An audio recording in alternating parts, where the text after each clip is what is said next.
Ignition sequence start.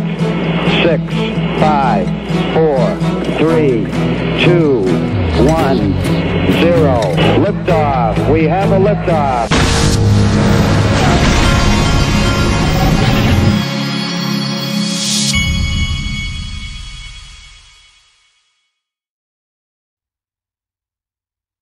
Hey everybody, this is the Digital Asset Investor, and it occurred to me that I have not even looked at Live Coin Watch and at the prices of all of the digital assets in quite a while, in the last few days anyway. The market is pretty much just sitting there right now, and so maybe that's part of the reason I haven't looked at it. There's only one thing that I've done with regard to the market in the last, say, week or so, and that is bought XRP while things are as cheap as they are. And in fact, when I get done with this video, I'm going to do it again. And so I always, more or less, I guess right now, I think I've told you this. Right now, I'm in XRP, I'm in Bitcoin. I think I've got a little bit, I know I've got a little bit of Hedera hash graph that I bought, when it came out and the price went down and all that. I bought even more of it. And I only own that one because it's the first of these digital assets that's not, that I'm aware of, that came out that is not blockchain technology. It's hash graph technology. And so I just wanted to have some of the first one that's called hash graph technology. And we'll see where that goes. I think it'll be a pretty big project. All right. Now, I saw this. Now, many of you are new to the space. And so from the perspective of the XRP or digital asset in general, from the prices, every once in a while I like to show and remind, and this one came from Crypto Maniac, I like to show these graphs like this, and this is a really good graph that occasionally I've shown graphs like this on this channel. Where do you think we are XRP? And I'll blow this up here so that you can kind of look at it.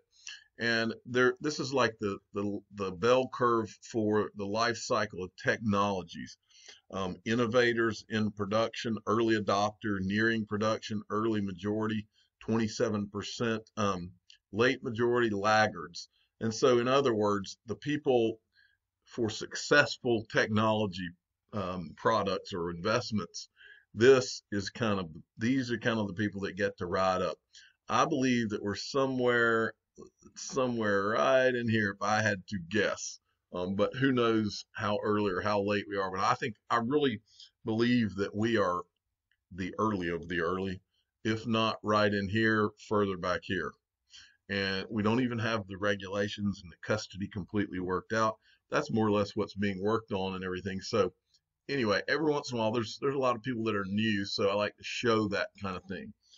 Now, hold on one sec. I'm looking. All right. This is from Cinnamon Video. Cinnamon is more than a video streaming platform. It aims to be a social experience where content creators can foster their community of followers. Today, we are taking a step in that direction and launching notifications so you know if others hype comment on your content. And so I haven't gotten set up on Cinnamon Video yet myself, really just because I have my hands full with what I do, but I probably will at some point. I just haven't done it yet. more than anything. Now this is interesting right here. This is from Peter Schiff, who, and a lot of you may or may not know, but the way I got into digital assets is after the financial crisis, I would invest in gold and silver, and Peter Schiff was one of the main guys that I listened to about the economy. Well, Peter Schiff is a major gold bug, and he says he doesn't like Bitcoin and digital assets, but I don't know that I really believe that, but it's neither here nor there. What he's saying here is correct, because the guy is a very smart guy about the economy and what he says about banks and central banks and all that. He says former Fed chairman Paul Volcker died today at age 92. He was the last decent Fed chairman. While he rests in peace, the inflation that he helped kill will be coming back to life. While we mourn Volcker, we should also mourn Fed independence and sound money that died with him. And what he's talking about, and I've told this story on this channel as well, My father back in the day was a traveling salesman in textiles. And at that time, this is when Jimmy Carter was president. At that time, interest rates got over 20 something percent. So you can imagine the inflation went crazy. And the only way that and Paul Volcker was the Fed chairman at the time. And he's the one that raised those interest rates to try to, and eventually to put out the inflation fire, but he had to do it. This is the problem. This is the problem that you have with the current governments around the world, is that they have not been willing to do the responsible thing, which is to raise interest rates, because they've put themselves in a box for all of these years. And so now they're in a terrible situation where if they raise interest rates, there's so much debt that they've put all these countries into. It creates a terrible situation where all you can do is manage your payments probably on your debt. So anyway, it's a total nightmare, and all of them know that they're in that nightmare. They just try to keep kicking the can down the road. So he's right. Paul Volcker was one of the last responsible Fed chairman. This tweet came out, I think it was today, from Ripple. This came out. It's exciting to imagine the world-changing concepts from Kyoto U News grads that can grow from Ubri programs. Learn more about the possibilities and the latest on campus. And this is, I won't even begin to try to say his name, but this is the University Blockchain Research Initiative, which Ripple put out there to grow, really, I guess, just grow from an education perspective, and a lot of the really smart people that are at some of these universities, so that they can hatch and build around digital assets, and maybe specifically XRP and the interledger protocol. So, okay, now this is from Sgt Obwan at Sgt Obwan. Bloomberg lists top cryptocurrencies of 2019. Bitcoin comes in second, with XRP and Stellar lagging behind. Now, this is interesting, and I just wanted to show you this. This is the article that he's tweeting out here. Coin appreciation year to date. Top 10 cryptocurrencies. And then you'll look here. What's interesting here is Stellar and XRP are down the most for the year 2019.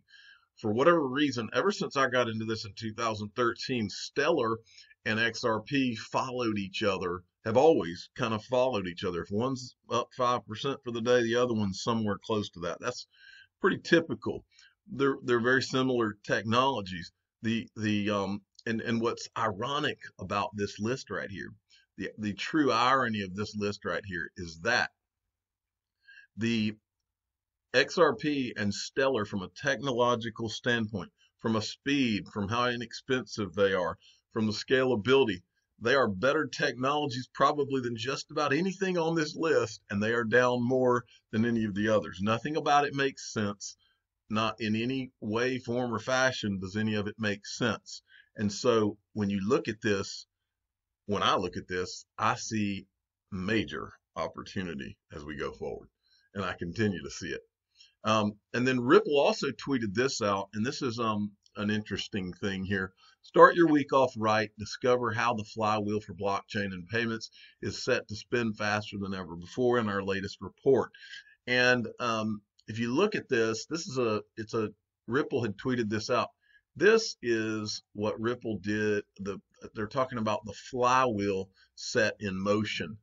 And the flywheel is this concept that they first, I guess, introduced it at Swell when they had a whole session on the flywheel. And that's something that I think you're going to hear more of, by the way, is the flywheel. And so you can input your information if you want to get download a copy of this flywheel, this report that they put together. But this is kind of like a concept that Ripple put out there at Swell that I think you're going to hear more and more of. Shinu Patel, who has sent me all kinds of stuff today, sent me that there's about 3 or 4 really good points that are made by a few people here that's worthy of. This one is in reply to that flywheel thing. Anyone who thinks, this is from Crypto Captain, let's see. Anyone who thinks XRP is overpriced or they missed the boat doesn't understand the opportunity we have before us. By 2025, this market is going to be worth $70 trillion, and XRP market cap is 10 to 30 billion, depending on how you look at it. That is exactly right. We're exactly at the beginning. And then XRP Darren and this was also from Chinu Patel. He says, this has been a learning experience. I knew a little about blockchain, DLT, banking, etc. I took my time and read the PDFs that are put forth. I looked up the words I didn't understand. When you fully understand what Ripple is doing, the problems that XRP solves, you will have I think he meant you will have stone hands. In other words, you won't be freaked out through all the ups and downs once you have truly done your research, which XRP Darren's probably one of the best researchers in the whole space. So once you've truly done your research, you won't be nervous on those days where it's down and it shouldn't be down. And we all know that it's down and it shouldn't be down in those on those days. And then I'm not even going to begin to try to say this guy's name. I'll try to say the first one, Onyekachi. He says, people don't understand how big XRP will really be. If you know about he's talking about the Dow 30. Let me enlighten you. The price of the Dow 30 is sitting at 27K. I believe XRP will be an asset that's in a class of its own. And this is talking about the Dow 30 on the New York Stock Exchange and how it tracks the 30 largest stocks on the stock market. And he's just making the point that this is the kind of big that XRP is going to be. You could and I've said this before really year and a half ago. I believe that's the place that we are going to, where you'll have a crypto 30 and XRP will be a part of that crypto 30. And when all of these financial people are ready to come in, and when they do come in, they will be the ones that are, you'll be watching CNBC and they'll say the Dow 30 is this and the crypto 30 is this today, or the digital asset 30, whatever. But it'll say something to that effect. And when we live in that kind of world and you've been holding from now till then just sit back and get ready.